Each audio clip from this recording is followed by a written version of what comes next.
Mr. Speaker, sir, I thank you.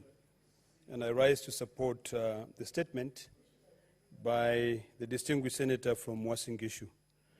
Mr. Speaker, sir, this House pronounces itself through motions, acts of parliament, and it behooves everyone who this House has directed to carry out a particular task to fulfill it without any delay, or rather without refusing to do so. Article 125 of the Constitution of Kenya gives this House, the committee, or any committee of this House, powers to call for evidence.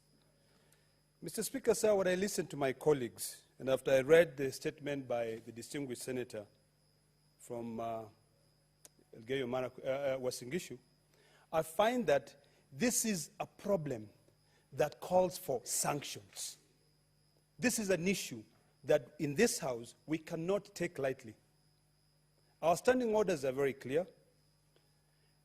The Cabinet Secretary was supposed to provide a report on the implementation of the committee report.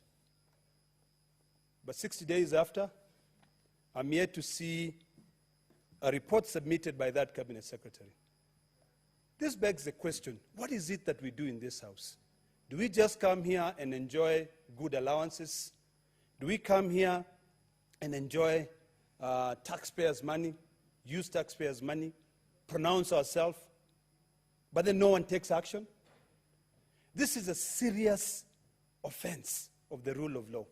And this is insubordination of the powers given to this House.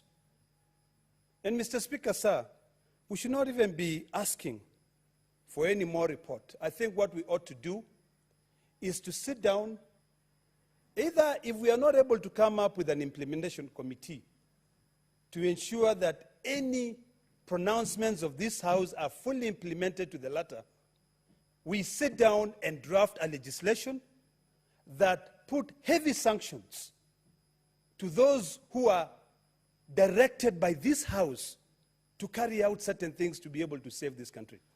If you read in the press, Mr. Speaker, sir, the Committee of Agriculture in the lower house were able to establish that farmers are currently holding more than 1.5 million bags. That farmers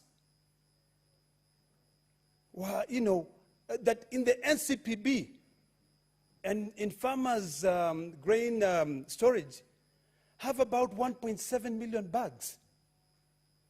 But then when the millers start complaining that the prices are up, they are going up, because I remember there was a time we were paying 86 shillings for 2 kilograms of maize meal, but when it goes up to 117 shillings, instead of asking themselves, why is it that the prices are going up? It could be because of what we were discussing on earlier here, the inflated prices of electricity, because they use power to be able to grind that corn. They start thinking, oh no, let us now do what? Let us continue lining the pockets of all those corrupt cartels who have destroyed this economy by allowing them to import duty-free maize. Yet this House had already pronounced itself, given recommendations. I mean, that is total disrespect of the rule of law. Mr. Speaker, sir, this is something that really annoys me. Because when you look at statistics worldwide, the production of maize has surpassed that of rice. All over the world, there's heavy production of maize. Why would Kenya be different? Even though sometimes we have challenges with our weather, but this year, the Almighty God has been so generous to us. Our farmers have been able to grow their crops. I mean, I think it's about time that we now change our sort of direction.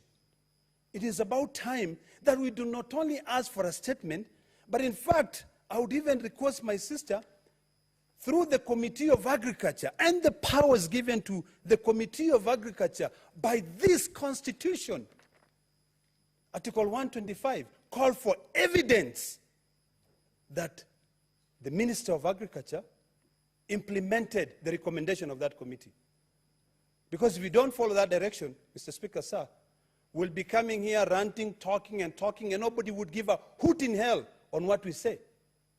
So, Mr. Speaker, sir, I'm going to limit my submissions and my argument today to request my sister, the distinguished senator from Wasingishu, to apply the powers that are given to her committee by this the Constitution. Call for evidence.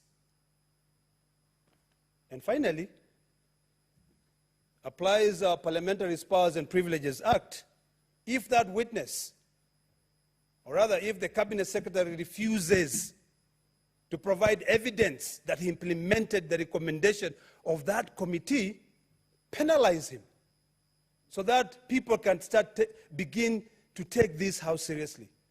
We pronounce ourselves through motions and bills, which becomes Act of Parliament, and they're binding for every citizen in this country. Mr. Speaker, sir, I support.